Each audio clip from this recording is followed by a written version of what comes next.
The strange thing about kindness is that the people who need it the most are usually the ones who expect it the least.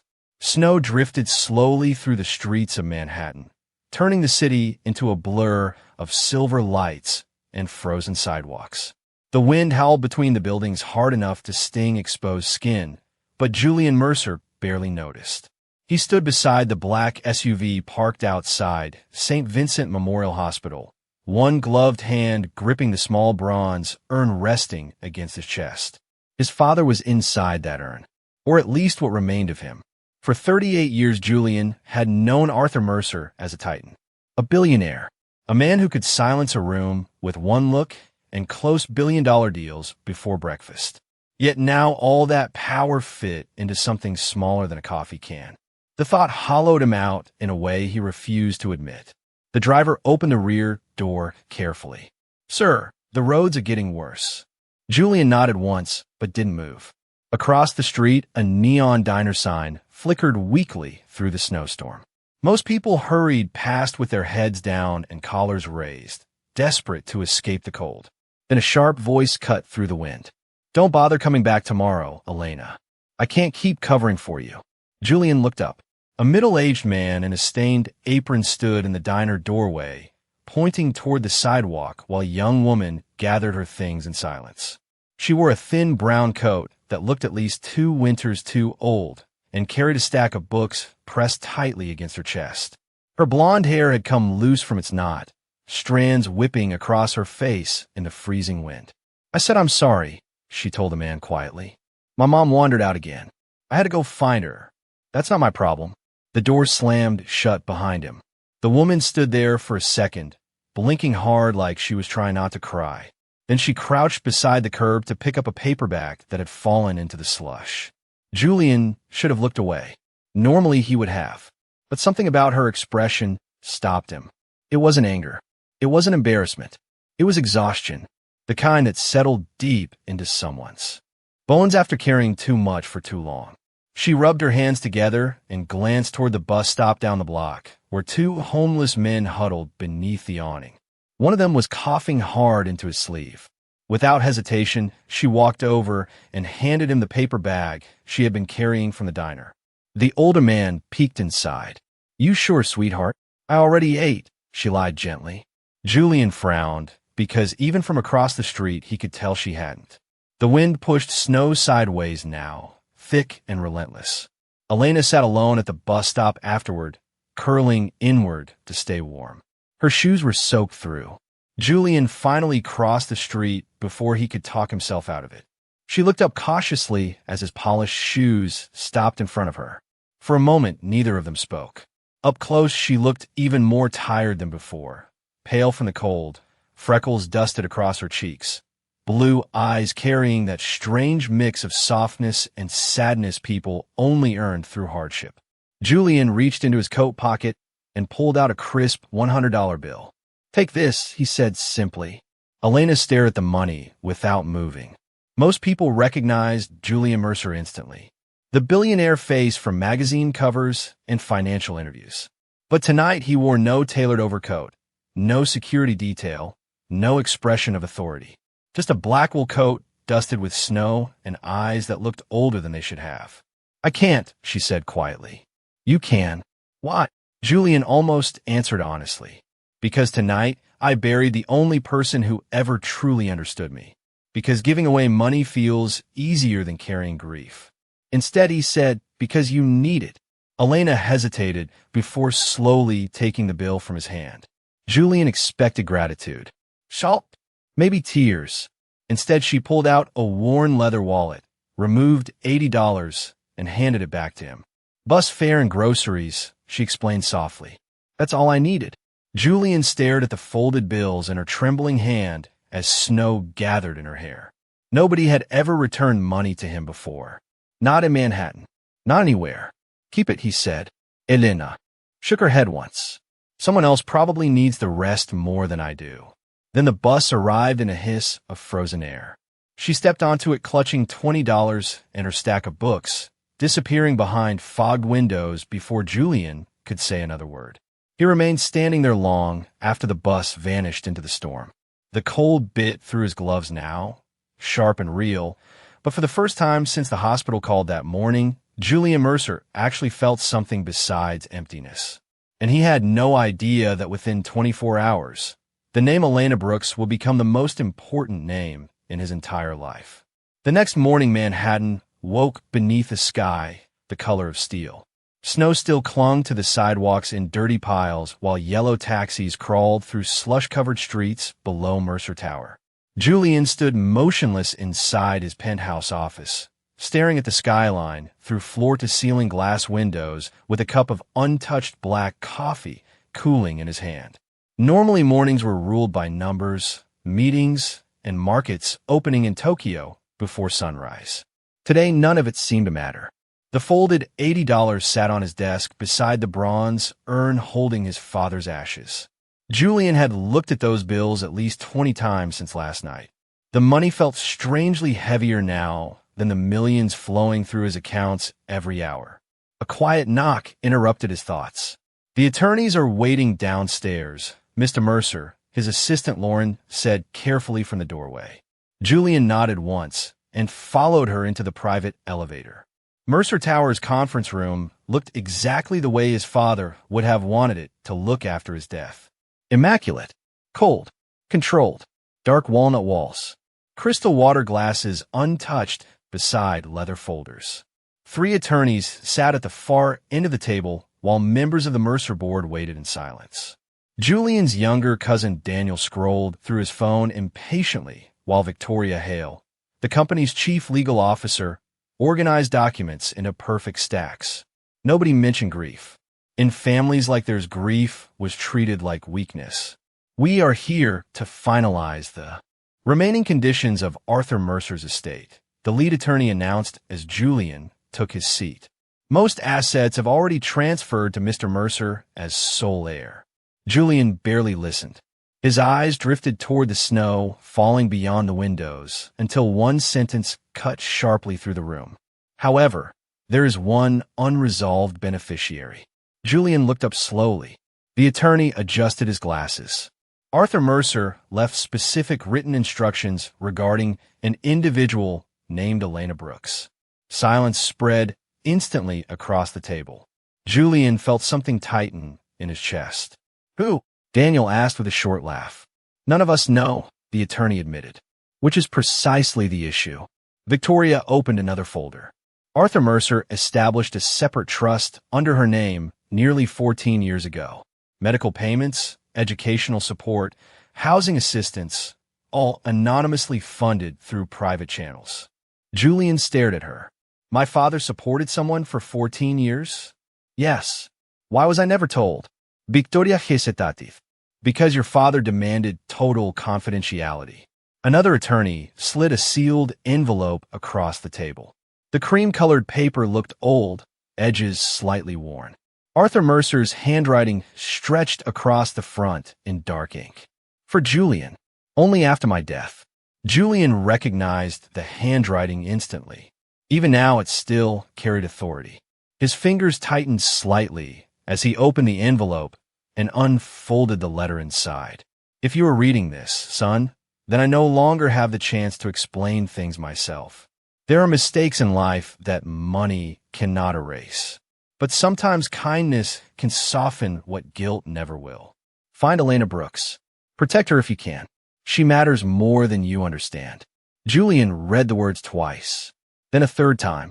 His father had never written emotionally. Never. The room around him blurred slightly as memories surfaced without warning. Arthur Mercer, standing silent outside Julian's boarding school at age 10 after missing another birthday. Arthur Mercer teaching him that trust was dangerous in business.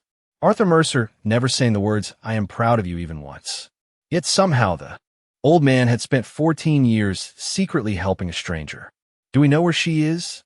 Julian asked quietly. Victoria slid another file toward him. "We tracked her current employment this morning." Julian opened it and froze. Elena Brooks, age 29, employee at Hawthorne Books on West 83rd Street. A small photo, paper-clipped to the corner, showed the same woman from the diner. The same tired blue eyes. The same blonde hair dusted with snow. Julian leaned back slowly, stunned. "You know her?" Victoria asked. Julian ignored the question. Last night had not been random. Somehow his father had connected their lives long before either of them knew it. "There is one additional condition," the attorney continued carefully. Arthur Mercer specified that final control of a charitable portion of the estate cannot be released until Miss Brooks is personally informed. Daniel scoffed softly. "This is unbelievable. Some bookstore girl suddenly appears in the will, and now part of the Mercer fortune belongs to her." Julian's eyes hardened instantly. Enough. The room fell silent. For the first time since Arthur Mercer's death, Julian felt something besides numbness. Curiosity, confusion, and beneath both of them, something far more dangerous. Hope, because somewhere on the Upper West Side, the woman who returned $80 in a snowstorm had unknowingly become the final unfinished chapter of his father's life. Some people enter your life loudly. Others leave fingerprints on your soul before you even realize they were there. By noon, the snowfall had softened into a cold, gray drizzle, coating Manhattan in wet reflections and shimmering headlights. Elena Brooks pushed a squeaky metal cart through the narrow aisles of Hawthorne books, while soft jazz played from hidden ceiling speakers overhead. The little bookstores smelled like old paper, coffee, and cedar shelves worn smooth by decades of customers running their hands across novels they could not afford to buy. Elena loved this place because it felt forgotten in the best possible way. Quiet, safe, human. She adjusted a stack of used hardcovers near the front window while glancing nervously at the clock above the register. 2 hours until she needed to pick up her foster mother from the memory care center. 2 hours until another evening of repeating names, calming confusion, and pretending her heart did not break each time Margaret forgot who she was. "You are drifting again," old Mr. Adler said gently from behind the counter. The bookstore owner was 73, with silver suspenders and reading glasses permanently sliding down his nose. Elena smiled faintly. "So the long night." She nodded once. "I lost my diner job." Mr. Adler sighed, quietly like he had expected it. "And yet you still came in smiling." Elena looked down on the card. "Rent still exists, unfortunately." The old man chuckled softly before lowering his voice. "There's a man outside staring through the window like he is trying to solve a murder mystery." Elena frowned slightly and turned. Across the street, a tall man stood beside a dark sedan, hands buried in the pockets of a black coat. Even through the rainy glass, she recognized him immediately. The stranger from the bus stop. Her stomach tightened unexpectedly. Mr. Adler lifted an eyebrow. "Friend of yours?" "No," she answered too quickly. But something inside her already knew that was not entirely true. A few minutes later, the bell above the bookstore door chimed softly. Julian stepped inside, carrying the cold with him. Rain shimmered across his shoulders before melting into the expensive wool of his coat. He looked strangely out of place among the dusty shelves and handwritten recommendation cards. Not arrogant, just unfamiliar with places where people lingered without checking stock prices every 5 minutes. Elena streichte ned awkwardly. "You found me." Julian glanced at her, and for one brief second the tension in his face eased. "I was not sure I would." "That sounds mysterious." "It probably does." She studied him carefully now that she could see him clearly in daylight. He was handsome in a restrained sort of way, dark hair slightly damp from rain, sharp jawline, eyes carrying exhaustion beneath composure. The kind of man people probably trusted in boardrooms but avoided in elevators. "Did I forget to return the other $80?" she asked lightly. Julian surprised himself by smiling. It was small but real. "No, I think I'm still trying to understand why you gave it back." Elena shrugged gently. "Because it was not mine." Most people in Julian's world measured worth through acquisition. More property, more power, more control. Yet this woman, standing in a worn green sweater and scuffed boots, carried herself with more quiet dignity than half the executives sitting on his board. Mr. Adler suddenly appeared beside them, holding 2 steaming paper cups. "You both look emotionally exhausted," he declared. "Coffee. On the house." Elena laughed softly despite herself. Julian accepted the cup with a polite nod. The warmth against his hands felt strangely grounding. So, Elena said carefully after a moment, "What exactly are you doing here?" Julian hesitated. He could not tell her the truth. Not yet. He barely understood it himself. "I wanted to thank you. For taking $20? For reminding me not everyone wants something from me." The words slipped out before he could stop them. Elena's expression softened slightly. "That sounds lonely." Julian looked away toward the rain-streaked windows.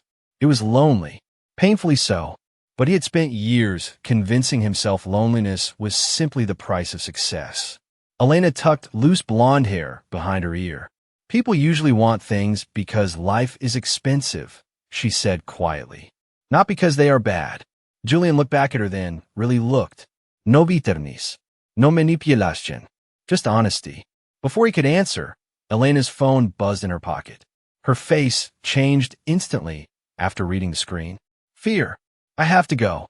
Is everything okay?" She grabbed her coat quickly. "My mom wandered out of the center again." Julian frowned. "Your mother?" "Foster mother," Elena corrected gently.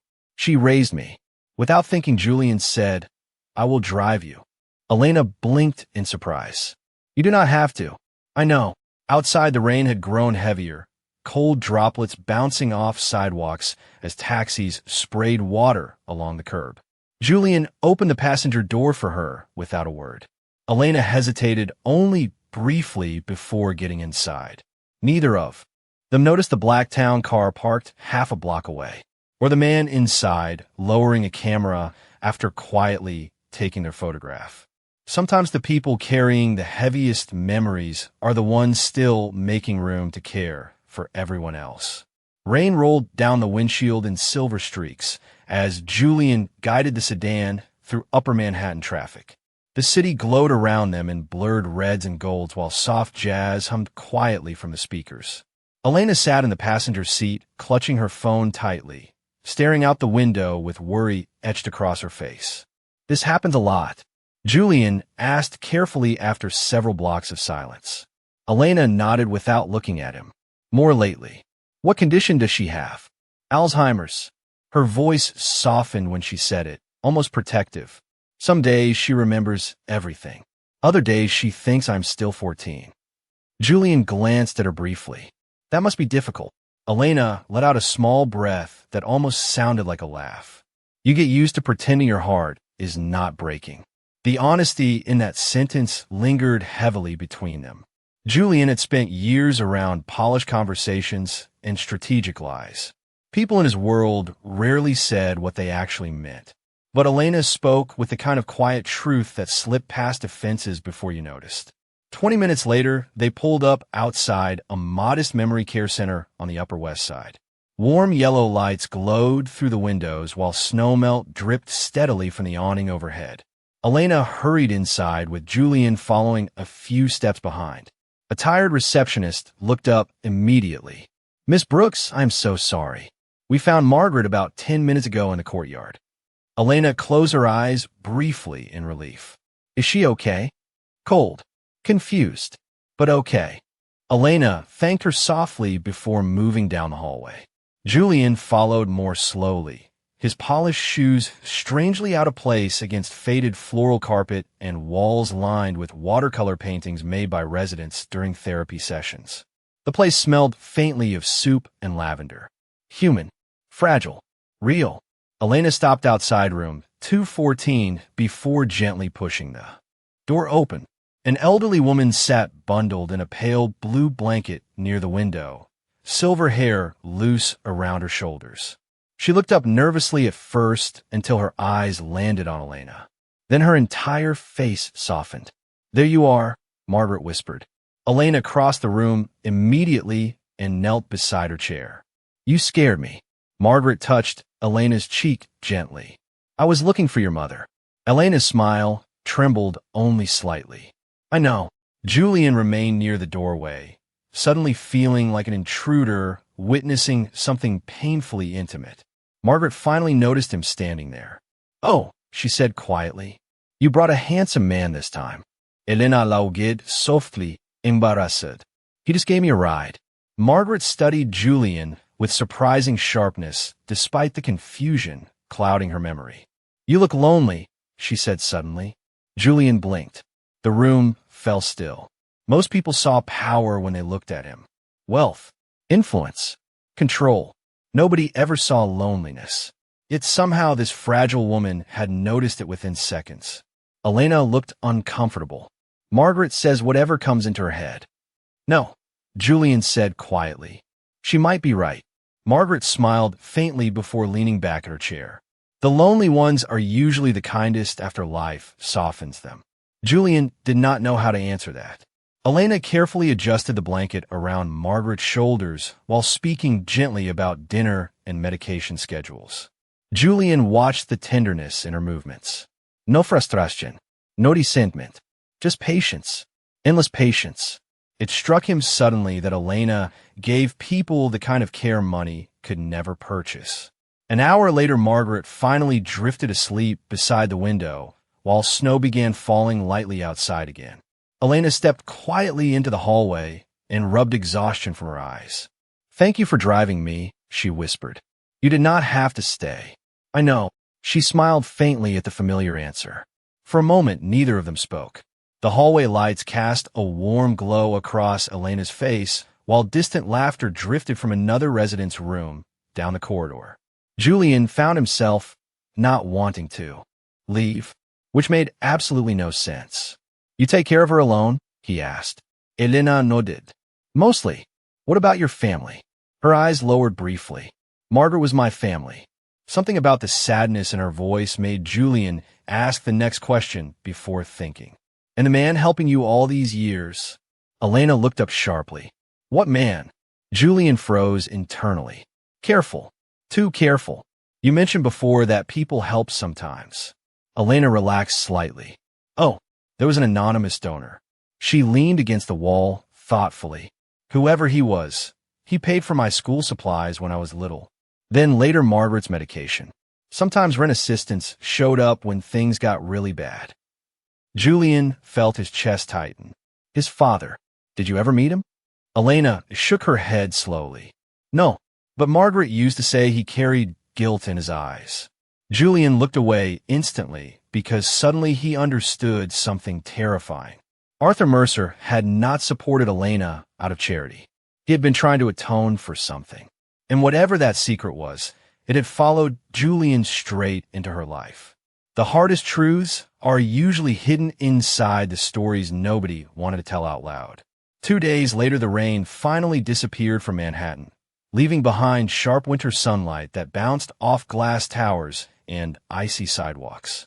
Julian sat alone in his father's private study inside the Mercer estate, surrounded by shelves lined with leather-bound books nobody had touched in years. Dust floated through thin beams of afternoon light, while the grandfather clock near the fireplace ticked steadily like a reminder that time moved forward whether people were ready or not. In front of him lay dozens of old financial files and sealed documents recovered from Arthur Mercer's personal storage room. Julian had spent most of the night going through them one by one, searching for anything connected to Elena Brooks. At first, all he found were scattered payment records, tuition assistance, medical invoices, anonymous trust transfers. Then just after noon, he uncovered a thin gray folder hidden beneath several property contracts. The tab simply read Brooks. Julian opened it slowly. Inside was an old newspaper clipping dated 21 years earlier. A photograph showed flames pouring from the upper floors of a small apartment building in Brooklyn, while firefighters crowded the street below. Julian's eyes narrowed as he read the headline. Electrical fire destroys residential building owned by Mercer Development Partners. His stomach tightened instantly. Mercer Development, his family company before it became a billion-dollar empire. He continued reading. One woman had died from smoke inhalation that night, while several residents lost everything they owned. The article listed her name halfway down the page. Caroline Brooks, Elena's mother. Julian leaned back slowly, pulse suddenly louder in his ears. Another folded paper slipped from inside the folder. This one was handwritten. Arthur Mercer's handwriting again. I should have inspected the building myself. We rushed approvals to save money. One woman paid the price for that failure. Her daughter survived. Margaret Brooks took the child in after the funeral. I have spent 20 years trying to repay a debt that should never have existed. Julian stared at the words, unable to breathe for several seconds. His father had built an empire teaching him that weakness destroyed people. Yet beneath all the power and control, Arthur Mercer had secretly carried guilt for 2 decades. The office door opened suddenly behind him. You skipped another board meeting. Victoria Hale stepped inside, holding a tablet against her chest. Julian closed the folder instinctively. I had other priorities. Her eyes landed briefly on the newspaper clipping before returning to him. You found out. Julian gave a bitter laugh. You already knew. Victoria remained silent for a moment before nodding once. Your father made me swear confidentiality. A woman died because our company cut corners. Mercer Development was a different company back then. It still carried our name. The anger in his voice surprised even him. Victoria stepped closer carefully. Arthur Mercer tried to help them afterward. Julian looked up sharply. Help them? He hid everything. Because Margaret Brooks refused. Publicity and refused lawsuits. She only accepted private assistance for Elena. Julian looked away toward the city skyline beyond the windows. Somewhere out there, Elena was shelving books, worrying about medication costs, and trying to hold together a life built on survival, while unknowingly carrying the consequences of his family's mistakes. Does she know? He asked quietly. No, Victoria's answer came immediately. Arthur Mercer wanted to tell her many times. He never found the courage. Silence stretched heavily between them. Finally, Victoria spoke again. There is something else. She placed a photograph on the desk. Julian froze the moment he saw it. It was taken outside the Memory Care Center 2 nights ago. Him and Elena standing beside the car together. Who took this? He demanded. Daniel hired a private investigator. Julian's expression darkened instantly. Why? Because certain board members believe Elena may threaten the company if she learns the truth. Julian stood slowly from his chair. Threaten the company? There are concerns about lawsuits. Public image. Media speculation. The coldness of those words made something inside him harden. For years, Julian had protected Mercer Capital above everything else because that was what he had been trained to do. But suddenly the company sounded small compared to the quiet kindness of a woman who returned $80 because she thought someone else needed it more. Victoria lowered her voice carefully. Daniel wants you to cut contact before this becomes emotional. Julian almost laughed at the absurdity of that sentence. Too late. It already had. That evening, as the sun disappeared behind Manhattan skyscrapers, Elena stood inside Hawthorne Books balancing a stack of novels against her hip, while Mr. Adler argued with a supplier over the phone nearby. The bell above the door chimed softly, and she looked up expecting another customer. Instead, her breath caught slightly.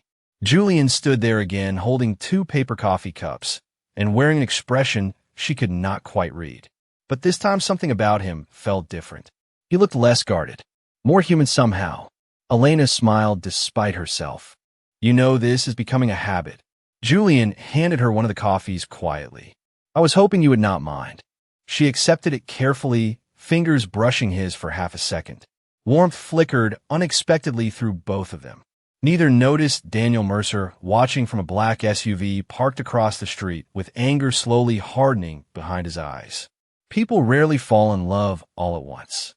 Usually it happens quietly in the small moments when someone starts feeling like peace instead of effort. Over the next 2 weeks, Julian found reasons to visit Hawthorne Books almost every day. Sometimes he brought coffee. Other times he arrived carrying old novels he claimed he wanted appraised, even though Elena quickly realized he barely read fiction at all. Mr. Adler noticed everything and pretended not to. The old bookstore owner simply hummed to himself while reorganizing shelves and occasionally disappearing into the back office whenever Julian walked through the door. Outside, Manhattan moved at its usual relentless pace, with horns echoing through crowded streets and winter winds curling between skyscrapers. But inside the bookstore, time seemed slower somehow. Softer. Elena sat cross-legged on a rolling ladder one afternoon, sorting donated books, while Julian leaned against the shelf below, holding a worn copy of To Kill a Mockingbird. "You really never read this?" Elena asked in disbelief. Julian shook his head once. "My father preferred economics and biographies." "That explains a lot." He looked up at her, with amusement flickering briefly in his eyes. "Was that an insult?" "A tiny one." Julian surprised himself by laughing quietly. The sound felt unfamiliar after years of measured conversations and empty social events where smiles were strategic instead of genuine. Elena glanced down at him for a moment longer than necessary before quickly returning to the books in her lap. She had started noticing things about him she could not ignore anymore. The way he always listened carefully when she spoke. The way he treated waiters and janitors with the same calm respect as executives. The sadness he carried behind his eyes no matter how much he tried to hide it. He fascinated her in ways she did not fully understand. That evening, Julian accompanied her to the memory care center again. Margaret was having one of her clearer days and insisted they stay for dinner in the communal dining room, where elderly residents laughed softly over bowls of soup and overcooked vegetables beneath twinkling holiday lights left hanging long after Christmas. Margaret watched Julian carefully across the table before smiling to herself. "You stopped looking lonely." Elena nearly choked on her water, while Julian lowered his eyes with quiet embarrassment. "I do not think that happened yet," he answered. "Oh, it did," Margaret insisted gently. "You just have not realized why." Elena changed the subject quickly, but the warmth spreading across her cheeks lingered long afterward. Later that night, Julian drove Elena home through falling snow. Her apartment building stood on a narrow side street in Brooklyn, old brick worn down by decades of harsh winters. The elevator had been broken for months, so they climbed 4 flights of stairs beneath flickering hallway lights. Elena unlocked the apartment door with an apologetic smile. "It is small." Julian stepped inside and looked around quietly. The apartment was modest but warm in a deeply personal way. Books stacked beside the couch. Framed sketches lining the walls. A tiny kitchen filled with the scent of cinnamon tea. Nothing expensive. Nothing polished. Yet somehow it felt more comforting than his penthouse overlooking Central Park. His eyes stopped on several charcoal drawings pinned beside the window. "You made these." Elena looked suddenly shy. "Mostly at night, when Margaret is asleep." Julian moved closer to study them. One drawing showed an elderly woman dancing in a kitchen. Another captured strangers waiting for a subway train beneath winter lights. They were beautiful because they felt real. Honest. "You should be selling these in galleries," he said quietly. Elena laughed softly. "In New York, every third person thinks they are an artist. Maybe every third person is afraid to admit they are." She looked at him differently after that, like she was trying to understand how a man who dressed like quiet luxury and drove a car worth more than her apartment somehow spoke like someone carrying invisible bruises. Her phone suddenly buzzed across the counter. Elena glanced at the screen and frowned. Unknown number. She answered cautiously. "Hello." Silence. Then the line disconnected. Julian noticed the unease crossing her face. "Everything okay?" "Probably just spam." But something about it felt wrong. Across town, Daniel Mercer sat inside his office, swirling whiskey in a crystal glass, while the private investigator handed him another envelope of photographs. Julian and Elena leaving the bookstore together. Julian carrying groceries into her apartment building. Julian smiling. Daniel's jaw tightened at the last one because he had not seen his cousin smile like that in years. "You were right," the investigator muttered. "He is getting attached." Daniel stared down at the photos coldly. "That woman is going to destroy everything Arthur Mercer built." Meanwhile, across the city, Elena stood beside her apartment window, watching snow drift softly beyond the fire escapes, while Julian prepared to leave. Neither of them spoke for several seconds. The quiet between them no longer felt awkward. It felt dangerously comfortable. Julian finally reached into his coat pocket and pulled out the folded $80 she had returned that first night. Elena blinked in surprise. "You still kept it?" I do not usually meet people who remind me money is not the most valuable thing someone can give away. Elena smiled softly at that, but before she could answer, Julian's phone vibrated sharply. His expression changed the moment he read the message from Victoria Hale. We have a problem. Daniel knows about Elena. Secrets do not stay buried forever. Eventually, they rise into the light and force everyone to decide who they really are. The next morning, Julian arrived at Mercer Tower before sunrise. The city still wrapped in pale blue darkness outside the glass walls of his office. Snow drifted lazily beyond the skyline, while the trading floor below buzzed awake with early calls and glowing monitors. But inside the executive conference room, the atmosphere felt sharp enough to cut through. Steel. Daniel Mercer stood near the window in a tailored charcoal suit, holding several photographs loosely in one hand. Victoria Hale remained seated at the far end of the table, tense and unusually quiet. Julian entered without speaking. Daniel turned slowly toward him. You should have told us sooner. Julian closed the door behind him. Told you what? Daniel dropped the photographs across the conference table one by one. Julian and Elena outside Hawthorne Books. Julian carrying grocery bags beside her apartment building. Julian smiling at her outside the memory care center. That you were spending time with a woman connected to Arthur Mercer's secret trust. Julian's jaw tightened slightly. She has a name. Daniel laughed coldly. You barely know her. I know enough. Enough to risk the company? Julian stepped closer. She is not a threat. Maybe not intentionally, Daniel snapped. But once the media finds out Arthur Mercer spent 20 years hiding payments to a woman whose mother died in one of our buildings, what do you think happens? Silence crashed heavily into the room.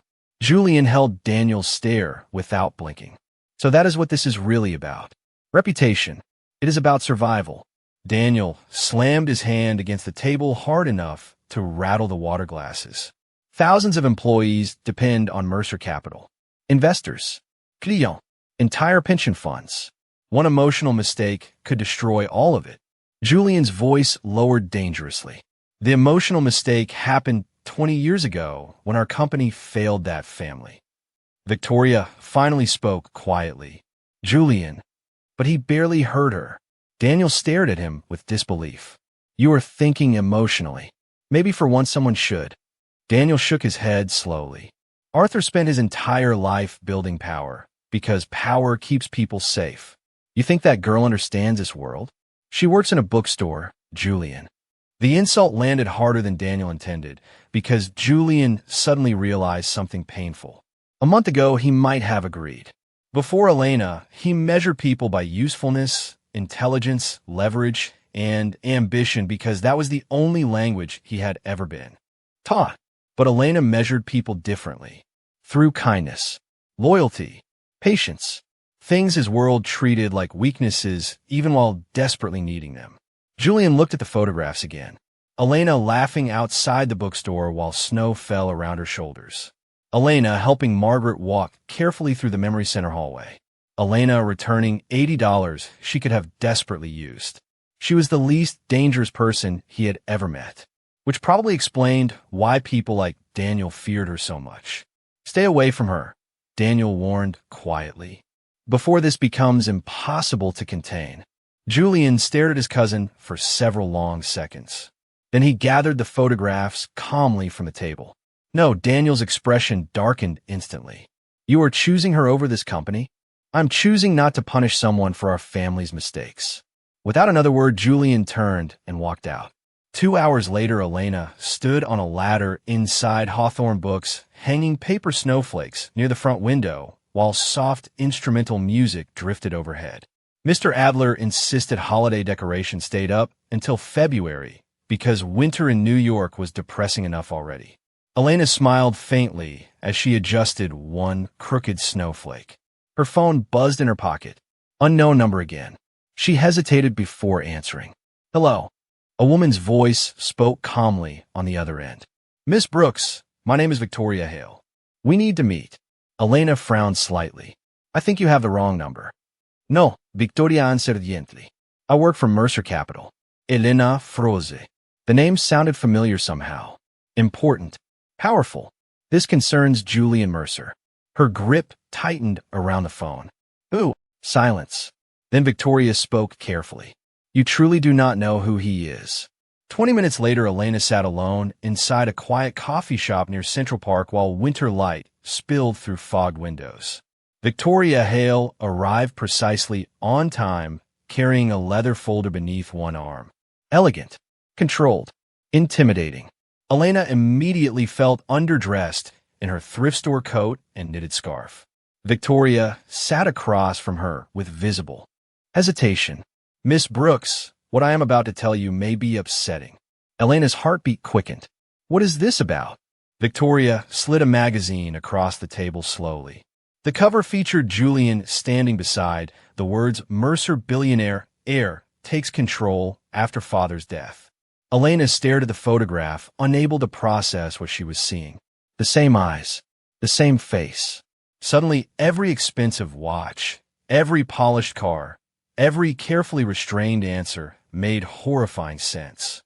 Julian Mercer, Victoria continued softly, is one of the wealthiest men in New York. Elena looked up slowly, shock draining the color from her face. He lied to me.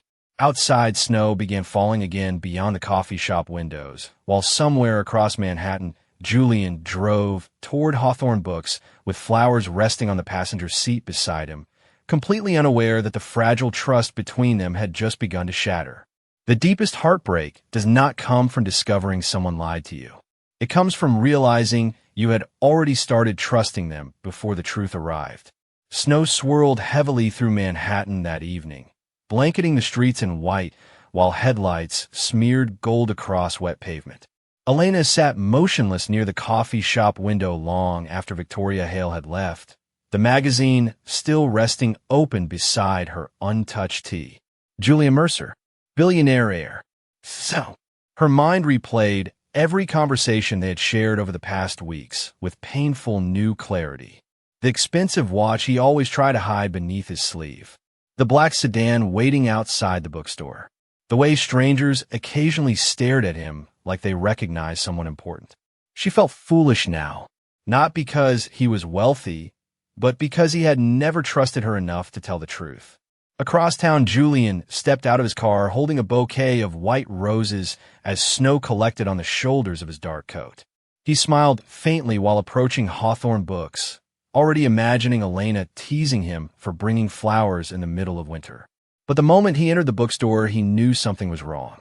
Elena stood behind the register unusually. Still, arms folded tightly across her chest. Mr. Adler quietly disappeared into the back office without a word. Julian approached slowly. I brought these for you. Elena looked at the roses, but did not move to take them. That was probably expensive. The coldness in her voice stopped him instantly. Elena. How much are you worth, Julian? He froze. Snow melted silently from his coat onto the wooden floor between them. Who told you? Does it matter? Her eyes glistened, but she refused to let tears fall. Was any of it real? Julian set the flowers down carefully beside the counter. Yes. Then why lie? The question hit harder because he did not have a simple answer. I did not know how to explain everything. Elena let out a quiet, disbelieving laugh. You could have started with your actual last name. I never meant to hurt you. But you still did. Silence stretched painfully between them while soft music played overhead. Julian looked at her and realized with sudden fear that losing Elena mattered more to him than board meetings, headlines, or stock prices ever had. There are things about my father, he began carefully, things I only recently discovered myself. Elena shook her head. I do not care about your money, Julian. That is not why I am upset. Then why are you? Her voice finally cracked. Because I trusted you. The honesty in those words shattered something inside him. For years, Julian had accepted relationships built on image and convenience because that was normal in his world. But Elena had given him something terrifyingly genuine. Trust without expectation. And he had damaged it before fully understanding its value. Elena grabbed her coat from beneath the counter. I think you should leave. Please let me explain. I cannot do this tonight. She walked past him toward the door, but Julian gently caught her wrist before she could leave. The contact lasted only a second, yet both of them felt it deeply. Elena looked down at his hand before slowly pulling away. Do not make this harder than it already is. Then she disappeared into the snowstorm outside. Julian stood there motionless long after the door closed behind her. Mr. Adler finally emerged quietly from the back office carrying a stack of books. You know, the old man said softly, people who grow up around wealth usually think protection and secrecy are the same thing. Julian looked exhausted. I was trying to protect her. No, Mr. Adler replied gently. You were protecting yourself. Those words followed Julian all the way back to Mercer Tower later that night. He sat alone inside his office, staring at the skyline, while Elena's voice echoed painfully in his memory. Because I trusted you. For the first time in years, the penthouse felt unbearable. Empty. Every polished surface reminded him of distance instead of success. His phone buzzed suddenly against the desk. Victoriale, you need to see this immediately. 20 minutes later, Julian entered the executive boardroom, where several news screens glowed across the walls. Daniel stood near the windows, looking strangely satisfied. One headline repeated across every financial network. Secret beneficiary linked to Mercer family scandal. Julian's blood ran cold. Elena's photograph appeared beside the headline. Hawthorne Books, the Memory Care Center, even her apartment building. You leaked this, Julian demanded. Daniel turned calmly toward him. I controlled it before someone else could. You exposed her life to the media. I protected the company. Julian moved toward him with fury burning beneath years of restraint. She did nothing wrong. That does not matter anymore. Daniel lowered his voice coldly. People like Elena Brooks survive scandals. Corporations do not. Julian stared at the screen, showing reporters already gathering outside Hawthorne Books, while snow fell around camera lights flashing in the darkness. Then, for the first time in his entire life, he made a decision Arthur Mercer never would have understood. He reached for his phone and called Victoria immediately. Prepare a press conference. Daniel frowned. For what? Julian's eyes hardened. To tell the truth. Meanwhile, across Brooklyn, Elena sat alone beside the apartment window, holding the folded $20 Julian had given her that first night. Outside, reporters had already begun gathering near the building entrance below. And somewhere deep inside her heartbreak, the most painful realization of all slowly settled in. Despite everything, part of her still wanted to believe him.